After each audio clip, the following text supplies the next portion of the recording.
Olá, seja bem-vindo mais uma vez à nossa EBD. Estamos na nossa quinta lição. O título da nossa lição de hoje é Moisés intercede pelo povo de Deus. E como o próprio título já se refere, o tema de hoje é intercessão, oração intercessória. Você tem praticado esse tipo de oração na sua vida, na sua comunhão diária com Deus, na sua vida de oração? É muito importante esse tema e é um tema que provavelmente, creio eu, pelo que a gente observa no dia a dia, na vida cristã do nosso povo, do país e do mundo, é que é um tema que tem sido muito deixado de lado nas orações. As orações têm se tornado muito pessoais, as orações, infelizmente, têm se tornado muito egoístas, né? Centradas em si mesmos, e nós temos muitas vezes esquecido de que outras pessoas precisam da intercessão, do clamor nosso a Deus pelas suas vidas. É importante dizer que a oração, nosso estilo de oração hoje é muito voltado para dentro de nós. A gente começa orando pela nossa vida, pela nossa família, pela nossa casa, por tudo que a gente precisa. A verdade é que acabamos esquecendo que existem pessoas distantes de nós que precisam do agir de Deus nas suas vidas, precisam da mão protetora, precisam da mão corretiva de Deus, e nós precisamos clamar por essas vidas. Isso é interceder. Viva isso na sua vida de oração. Vamos aprender hoje com um grande servo de Deus, um grande exemplo de vida de intercessão, que foi Moisés. Vamos caminhar juntos nessa lição aí. Deus possa nos abençoar. Este é o estudo de número 5. Moisés intercede pelo povo de Deus, do pastor Enoque Vieira de Santana, baseado no texto de Êxodo, capítulo 32, dos versos 1 ao 35.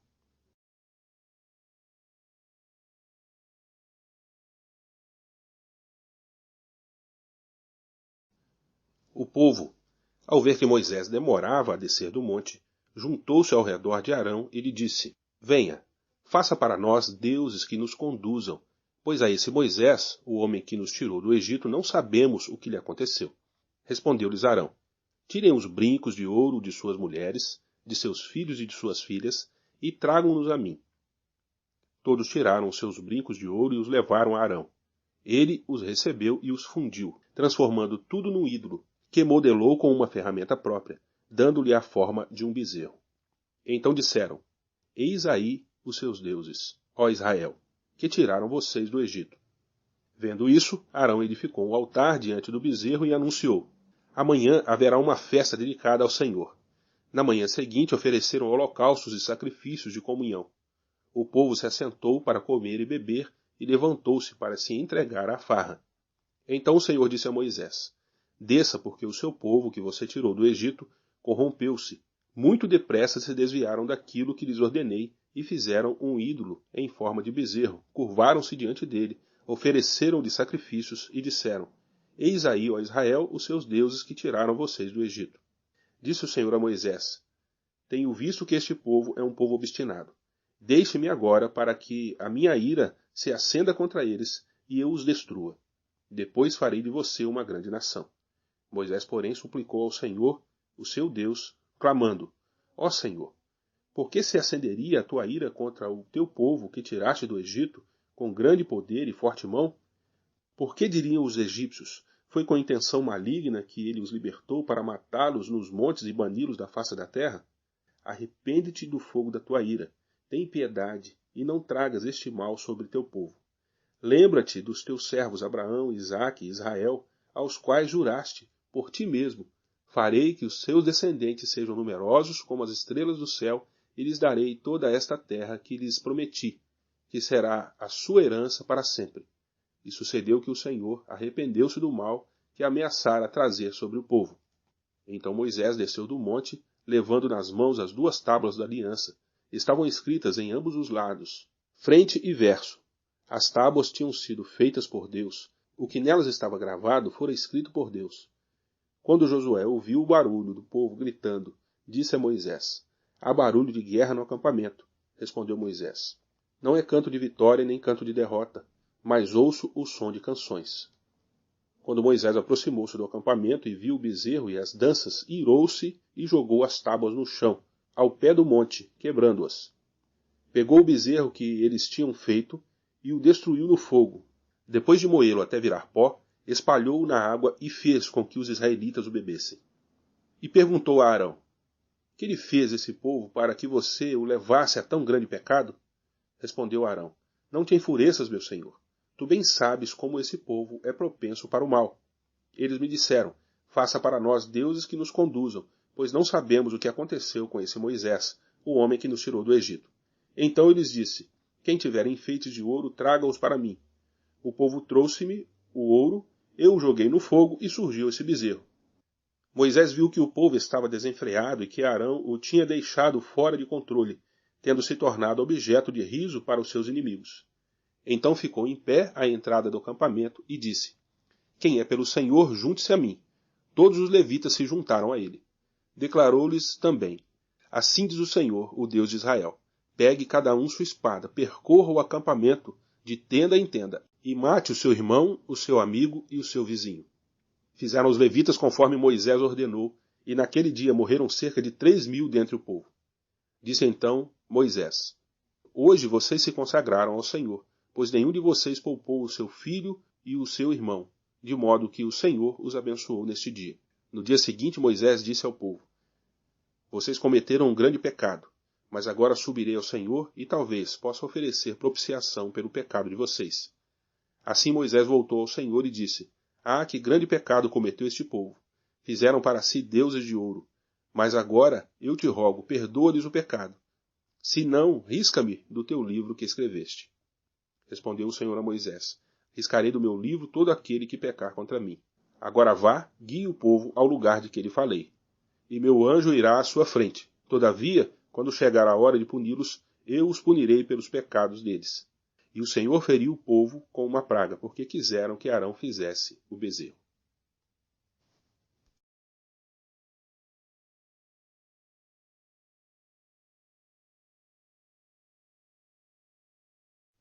Você sabia que para Samuel era pecado contra Deus não orar ou não interceder pelo povo? Veja o que ele diz em 1 Samuel capítulo 12, verso 23. Quanto a mim, longe de mim que eu peque contra o Senhor, deixando de orar por vós. Antes, vos ensinarei o caminho bom e direito.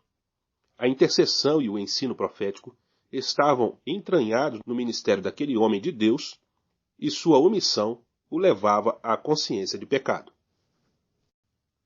A palavra de Deus nos ensina que a prática de súplicas, orações, intercessões, ações de graças é coisa boa e aceitável diante de Deus, nosso Salvador. 1 Timóteo, capítulo 2, versos 1 e 3. A lição de hoje nos desafia a esse ministério de intercessão, na inspiração do exemplo de Moisés, que no momento crucial, quando Jeová se irou contra Israel, querendo destruí-lo por causa da corrupção licenciosa e idólatra, orou pelo povo. Queremos enfocar 3 tópicos dessa história de intercessão para melhor compreensão. Tópico 1. Intercede com amor. O amor é a virtude por excelência do nosso relacionamento com Deus e com o próximo. Na prática, isso quer dizer que na intercessão, a mente e o coração do crente devem ter o mesmo sentimento de Moisés quando orou pelo seu povo, e a mesma compaixão de Jesus pelas multidões. Mateus capítulo 9, versos 36 ao 38. O amor de quem intercede deve também dirigir-se a Deus, sabendo que seu propósito amoroso é salvar e não destruir o homem, por mais rebelde que este seja. 1 Timóteo capítulo 2, verso 4. O povo de Israel não era fácil de ser amado pelo seu líder. Foram uma fonte de tensões e preocupações sem fim para Moisés. Ele fora o primeiro a aguentar sua inconstância, suas lamúrias e sentir o golpe da sua ingratidão, e a se preocupar com suas infindáveis brigas. Em Êxodo capítulo 32, 10, o Senhor oferece a Moisés a oportunidade de se ver livre daquele povo e tornar-se ele mesmo uma grande nação. Outra coisa que devemos observar é a ira de Moisés quando mandou que os levitas matassem os idólatras, 3.000 homens, por causa do seu zelo a Jeová. Êxodo capítulo 32, verso 25 ao 29. Nessa situação, o seu amor persiste quando há possibilidade de total destruição dos hebreus. O amor para com o povo de Deus. Só podemos orar uns pelos outros, o que é dever cristão, se nos amarmos como Jesus nos ama. Moisés amou profundamente a seus irmãos, a ponto de suplicar: agora, pois, perdoa-lhe o pecado. Ou, se não, risca-me, peço-te, do livro que escreveste. Êxodo capítulo 32, verso 32. O apóstolo Paulo demonstra o mesmo sentimento para com os seus compatriotas judeus quando diz: tenho grande tristeza e incessante dor no coração, porque eu mesmo desejaria ser anátema, separado de Cristo por amor de meus irmãos, meus compatriotas, segundo a carne. Romanos capítulo 9, verso 2. E ainda diz o apóstolo: irmãos, a boa vontade do meu coração e a minha súplica a Deus a favor deles é para que sejam salvos. Romanos capítulo 10, verso 1. Diante de todos os problemas com o povo de Deus e pelo povo do Senhor, o amamos pela súplica e intercessão a seu favor? Ainda que sejamos separados de Cristo, anátemas, nosso nome tirado do livro de Deus, desejamos a salvação dos perdidos e nos sacrificamos para isso? Amor para com Deus. O coração de Moisés pendulava entre dois amores e mais fortemente para Deus. Isso nos faz lembrar do grande mandamento da lei, reconhecido, vivido e ensinado por Jesus. Amarás o Senhor, teu Deus, de todo o teu coração, de toda a tua alma e de todo o teu entendimento. Amarás o teu próximo como a ti mesmo. Mateus 22, do verso 37 ao 40. Se não amamos a Deus com tudo que somos e temos, não podemos amar a nosso irmão e nosso próximo para nos colocar entre o céu e a terra, com forte clamor, lágrimas e devoção por eles. Se o nosso coração estiver apático, vazio e indiferente, como se concretizará a mutualidade cristã da intercessão? O amor de Moisés evidencia-se em três verdades fundamentais sobre Deus. Primeiro, a escolha de Israel por Deus. O teu povo que tiraste da terra do Egito com grande fortaleza e poderosa mão. Êxodo 32, verso 11. Segundo, a reputação divina entre os pagãos precisava ser preservada. Porque hão de dizer os egípcios, com maus intentos os tirou para matá-los nos montes e para consumi-los da face da terra. Êxodo capítulo 32, verso 12. Terceiro, as promessas divinas precisavam ser cumpridas. Êxodo capítulo 32, verso 12, Gênesis 22, 16 a 18. Quando expressamos nosso amor a Deus na confiança das suas promessas, nos concertos firmados pela sua palavra, esse amor torna-se sólido e frutífero em nossas orações. Ver João, capítulo 14, versos 12 ao 14. Deus fizera promessas na aliança abrâmica que não poderiam ser cumpridas se Israel fosse destruído. A gente vê aqui na vida de oração de Moisés dois sentimentos que são muito importantes. O primeiro deles é o amor pelo povo de Deus. Nós precisamos amar as pessoas pelas quais nós intercedemos. Precisamos amar as pessoas pelas quais nós oramos. Muito embora a gente possa até nem conhecê-las, né? Não ter um contato pessoal com elas. Mas quando nós somos convidados ou somos inflamados, nosso coração sente o desejo de orar, de interceder, nós precisamos ter esse sentimento de amor. É muito claro também para nós que quando chegamos a interceder por alguém, isso já é uma expressão de amor por essas pessoas. Mas nós precisamos permitir que a nossa alma, o nosso coração se inflame cada vez mais por isso. E, acima de tudo, amar a Deus. Deus está acima de todas as coisas, nós precisamos amar a Deus em primeiro lugar. Por isso aqui na relação de Moisés com o povo e com Deus, Moisés sempre dá preferência, nós vamos ver isso mais à frente, ele vai dar preferência à obediência, ao amor a Deus, acima de tudo. Tópico 2. Intercede com verdade. A verdade na exposição de fatos é indispensável na nossa intercessão. O fato deve ser exposto sem rodeios e sem camuflagem, pois o Deus a quem oramos é conhecedor de tudo. Moisés disse: ora, o povo cometeu grande pecado, fazendo para si um Deus de ouro. Verso 31. Especificou o pecado como pecado e não desculpou o povo como Arão tentou desculpar-se. Êxodo, capítulo 32, versos 21 a 25. Deus quer ouvir dos nossos lábios confissões verdadeiras e humildes, como a confissão de Davi no Salmo 51, verso 4. Pequei contra ti somente, e fiz o que é mal perante os teus olhos.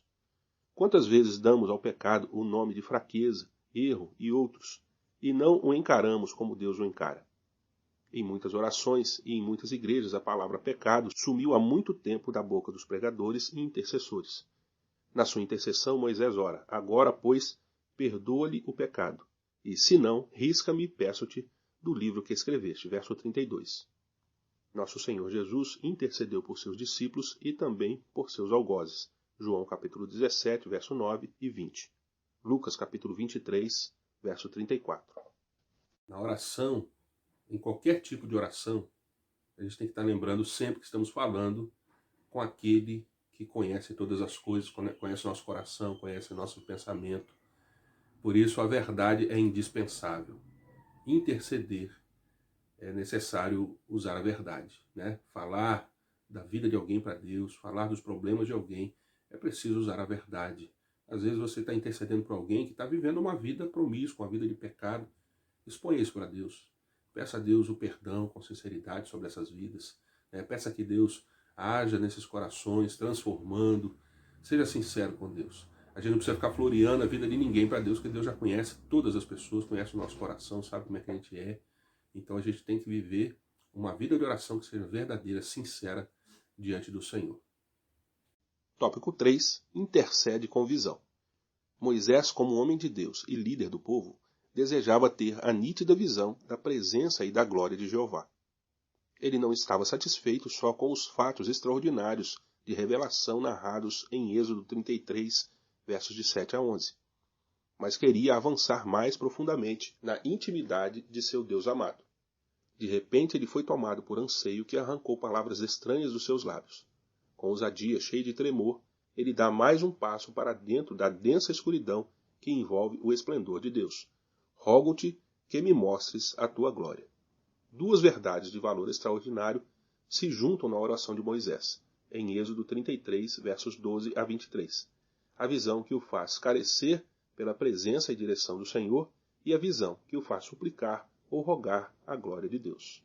É interessante observar que a vida de oração intercessória, quando a gente clama pelas pessoas que estão necessitadas ao redor do mundo, a gente não precisa conhecê-las, como já falamos aqui, mas quando a gente clama por essas vidas, a gente se torna mais parecidos com o que Deus quer que a gente seja, mais parecidos com Ele, mais parecidos com Cristo, que via as multidões e o seu coração se enchia de compaixão pelas almas. Jesus não tinha um relacionamento pessoal com todas essas pessoas. Ele as via no meio das pessoas que estavam reunidas ali à frente dele e ele tinha compaixão. O que Deus espera de nós é que essa mesma compaixão arda em nossos corações. Clamar a Deus pela presença dele em nossas vidas é dizer para Deus: Senhor, eu quero ser como tu quer que eu seja, eu quero ser como teu filho. Eu quero amar essas pessoas, independente de quem elas sejam, independente do que fizeram, independente do passado. O que muitas vezes tem impedido a vida de intercessão do povo de Deus é, infelizmente, uma discriminação do povo de Deus por essas vidas. Nós deixamos de orar por pessoas que nós não somos assim tão afetivas, não temos tanto afeto. E a gente acha que essas pessoas não precisam do amor de Deus porque elas escolheram errar, estão escolhendo viver no pecado, então elas não precisam. E a gente age errado quanto a isso, porque elas são as que mais precisam. Elas são as que mais necessitam do agir de Deus nas suas vidas e da nossa oração intercessória. Então, clame a Deus para que Ele haja na vida dessas pessoas e principalmente para que Ele caminhe com você durante toda essa caminhada da sua vida de oração, da sua vida de intercessão sobre a vida de cada uma dessas pessoas que está ao seu redor. Viva assim para a honra e para a glória de Deus. A carência da presença e direção. É emocionante observar o diálogo entre Deus e Moisés, e como este abre as comportas da sua alma no anseio de mais comunhão e na manifestação do amor para com o povo. Considera que esta nação é teu povo. Êxodo 33, 13. Se a tua presença não vai comigo, não nos faça subir deste lugar. Êxodo 33, 15. Todo projeto e sonhos das bênçãos na terra da promissão são jogados sob a condição da presença do Senhor. Tudo sem sua companhia seria frustração e caos. Percebemos o mesmo desejo na oração dos discípulos de Emaús quando suplicaram: fica conosco, porque é tarde e o dia já declina. Lucas 24, 29. E veja também Êxodo 34, 8 e 9. Podemos, sinceramente, dizer que nossos projetos, planos e sonhos, nossos caminhos e nosso futuro seriam nada ou apenas um vazio sem a presença de Jesus? A súplica pela glória de Deus. Rogo-te que me mostres a tua glória. Como diz John White, já não é mais por Israel que ele ora. Ele está envolvido pelo sopro do Espírito e não pode deixar de pedir para ver a glória de Deus. Ele deseja a Deus com uma paixão que precisa se expressar. Rogo-te que me mostres a tua glória. Ver a glória do Senhor, em Êxodo 40, 34 a 38, e também a glória de Cristo revelada a Pedro, Tiago e João, em Mateus 17, de 1 a 8, e testemunhada em João, capítulo 1, verso 14. Isaías, o profeta, também viu a glória do Senhor no templo. Isaías, capítulo 6, versos de 1 a 8. Jesus aplica essa verdade maravilhosa da glória de Deus ao viver prático do cristão. Mateus 5, 16. Um lugar junto ao Senhor nos faz ver, pela fé, a sua glória e transmiti-la pelas boas obras ao mundo, para que o Pai seja glorificado. Salmo capítulo 104, versos 1 e 2. Conclusão. Deus respondeu à oração do intercessor Moisés, porque ela está plena de amor a Deus e a seu povo. Primeiro, perdoou o pecado do povo, poupando-lhe a vida. Segundo, acompanhou o povo. Terceiro, manifestou sua glória a Moisés. Tudo isso nos encoraja a interceder mais intensamente. Que Deus abençoe a sua vida. Como em toda a nossa vida de oração, na oração intercessória você também vai observar 3 fatores importantes. Primeiro é que Deus responde. Deus responde à oração intercessória. Deus responde quando você clama por alguém, quando você intercede pela vida de alguém. O segundo ponto é que Deus acompanha. Deus nos acompanha durante essa jornada, acompanha as vidas pelas quais você está orando.